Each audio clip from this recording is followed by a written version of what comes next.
card game from somebody else, and he had designed it for them, but they had some issues with the design, and then the original designer didn't have any more time to work on it. So they initially hired me to try to sort of do development on it. And I said, I don't think I can really develop away the issues the game has, but if you want, I'll design a whole new game. I'll use the artwork you already have. And it wasn't originally even a deck builder. So, I sort of came in, crushed another man's dreams, and took his game. That wasn't really my intention, but that's how it worked out. And so on the Dresden-Files, they'd had somebody working on a Dresden-themed card game. It was a trick-taking game. Sure. And they asked me to evaluate it, which is sort of how the process started with Zeppelin Attack. Right. So I looked at it, and I said, it's a perfectly fine game, but it's just not a fit for the Dresden-Files. This is your most important license. I think you really need to go bigger on whatever you do for this. And something that has a lot more theme imbued into it. And you said, whose dreams can I crush this time? Yeah, it's kind of, It's I feel bad. But, you can't. It's part of the business. How this kind of goes. I mean, in neither case did I go into it trying to take over somebody else's game. It's just kind of how it worked out. Sure. And in fact, I suggested at the time, maybe you should get somebody more famous than me to do the Dresden-Files cooperative game. There's a bunch of big game designers in the Bay Area. I know at least lightly, there's some big game designers in Europe that I know well enough to get them on the phone. Right. They said, no, we'd rather have you do it. They're more interested in working, kind of building up unknown people than they are in kind of getting somebody who's already famous and working with them. So that's how I got the commission. Fantastic. Well, that's a good story. Did the idea for Fate dice, where'd that come in? Because Fate is for anybody that doesn't know, is Evil Hat's probably bread and butter, I guess. Their Fate role playing game system. Right. Was that something that was there from the beginning, or where'd that come in? This was my first experience with Fate. I knew what the dice were, and I had seen it before, but I've never played a Fate RPG because unfortunately I don't get enough time in my life to RPG. Sure, and I'm not much of an RPG player myself. It was not a part at the outset. Initially, I was really just kind of fumbling around because I had ideas for what to do for a Dresden-Files game, and then they sprung on me, we want this to be a cooperative game, which left me a little gobsmacked because I'd never designed a cooperative game before. Right. So I really had to go back and kind of do my homework and try to on cooperatives and try to get an idea for a core mechanic.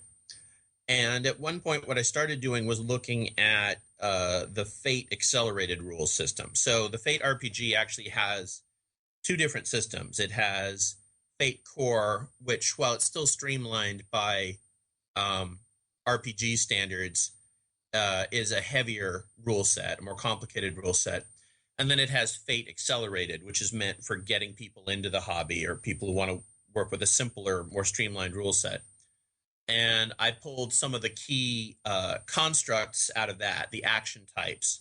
And I didn't really use them. I sort of created board game mechanics that in some ways reflected the mechanics of the RPG. And so as I was doing that, initially I had some things that were just D6 based.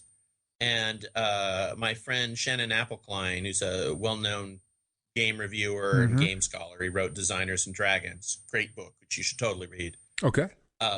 He said, you should make this work with Fate dice because that's Evil Hat's signature. People will be unhappy if it's using a different kind of dice. And that took me a while to wrap my head around because, a Fate die is really a 3-sided die. Right. That's, goes from +1 to -1, essentially. And so it really took me a while to come up with that mechanic where you have a base value with a certain number of Fate dice modifying it.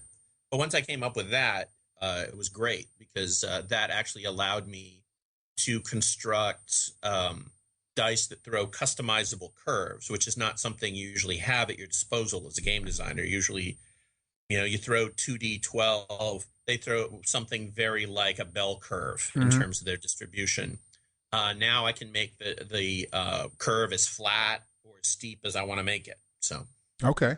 Yeah, that was one of the things that we liked immediately was the fact that it's not prone to the wild swings of rolling 3d6. You know, you'll always have the scenarios where you come up all negatives or all positives, but the fact that you can generally count on it being more or less neutral if you have 2 dice, but you never really know, and it's just enough to push things off a little bit.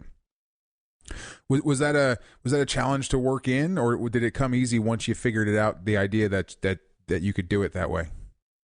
it was pretty easy once I figured it out. You know, one of the challenges in any game with this much content is just trying to find enough ways to make cards different from one another, enough variance in powers. And so by being able to have such a wide range of kinds of die roll in the game with, you know, a bunch of different base values and a bunch of different numbers of dice added to it, it made it easy to create a lot of variety, create some cards whose effects are very predictable and other cards whose effects are, you know, might be great and might be awful. Okay. So with the theme of the book decks, when you were originally constructing this, how did you have the game designed? Did you have it broken down into a scenario-based play like it essentially is with the book decks, or was it a little bit different? A lot of deck builders are very free flow, where you get pools of cards and then you're building your deck. And some adventure games also work the same way, where you just have this endless sort of options. This is a mix between an adventure game and something sort of pandemic-like, where you're managing a line of cards. Did you intend it to be scenario-based, or was it going to be a little more free-form in the original format? It wasn't quite the way it is now. I think it was always going to be sort of scenario-based. I just didn't necessarily initially envision I was going to create so many scenarios for it. The Kickstarter definitely drove that to be a lot faster than you probably wanted it to be too. It's well, no, I mean, all of the book decks that are in the Kickstarter were ready before we did the Kickstarter. Okay. I just didn't expect us to go through all those stretch goals in 3 days. Sure. I thought that was enough to get us through the whole campaign. Yep. Fine. I was wrong. It's a good thing to be wrong I about. Probably wouldn't have created more than that for this campaign, just because it was important to me for us to kind of put the game out there and get fans' response to it before we used up all of the content we had for doing expansions. Sure. You know, I wanted to get some ideas about what people wanted to see that we hadn't done and be able to kind of work that in, or see if there were things people thought were strengths and weaknesses of the game before I go back. And so I didn't want to use up absolutely all the potential right up front. But originally the game was actually 3 times as long. It would have 3 phases, each of which is like a normal game of the Dresden-Files now, just because in my mind I was thinking, oh, well, that's about the scope this kind of game should be. It should be in the neighborhood of an hour. Right. And then, as it often does when I'm working on games, it just dawned on me, why? You know, it's the same gameplay. Why repeat it 3 times? Why have 3 rounds? Just have 1 round. Make it a 20, 30-minute game. And I think that's one of the strengths, because the game basically always plays in about 30 minutes. So you can very dependably count on it going that length. And, you know, a little more if you're playing very slow, but it doesn't seem like it goes much beyond that. The idea in co-ops is to get everybody at the table working together. But one of the common problems in a co-op is alpha player. How do you think this game handles alpha player, and was that a goal of yours from the beginning to address? Oh, absolutely.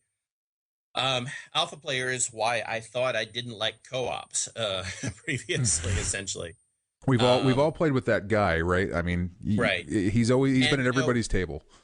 Yeah, for sure. And just to momentarily in defense of that guy, you know, being a psychologist, putting my psychologist hat on for a second, group dynamics suggests that if you're in a group situation that kind of pulls for leadership, somebody is always going to kind of step up to be that guy, even if in another group of more assertive people, he might be the wallflower. If he's the most assertive person in that group, if the situation seems to call for a leader, somebody's going to take on that role. So I approached the problem. Well, first of all, I considered approaching the problem the way something like Hanabi or the game approaches the problem, by just not letting people talk. Um, and then I realized, talking is a big part of what people like in co-ops. They like that discussion. So Sure. I don't want to kill the discussion. I want to change the quality of it.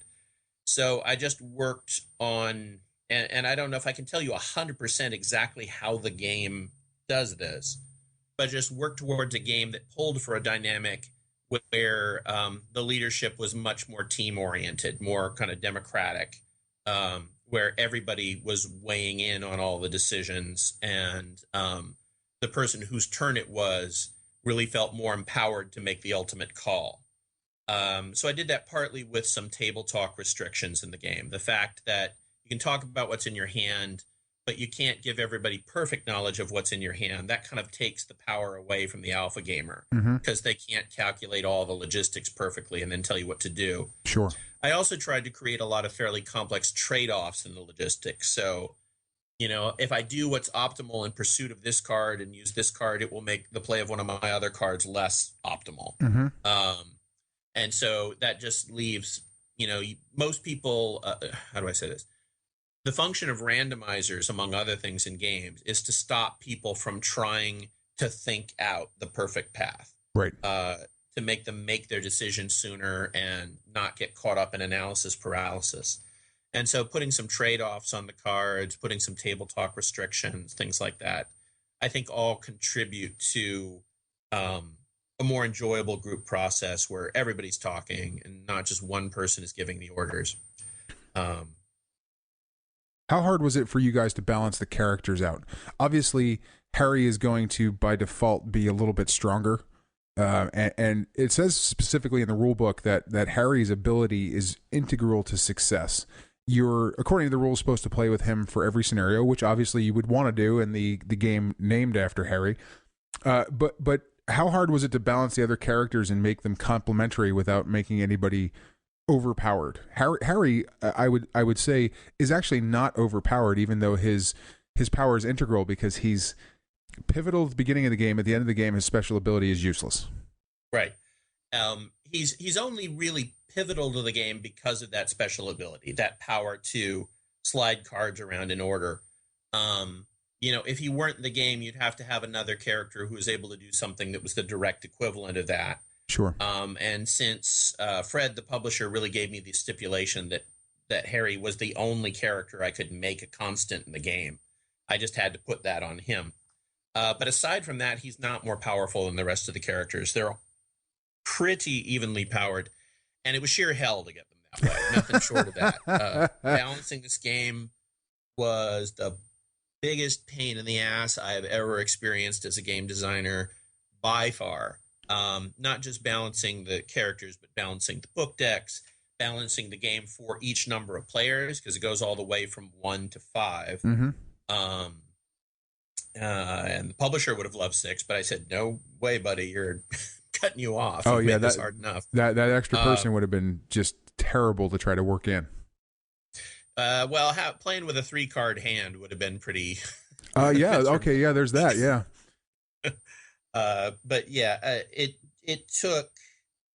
I can't really tell you how much playtesting. I worked on this game for well over a year, and at least half of that was playtesting the content and making sure it was balanced. The game was all designed, even all the decks were all made long before everything was as balanced as it needed to be.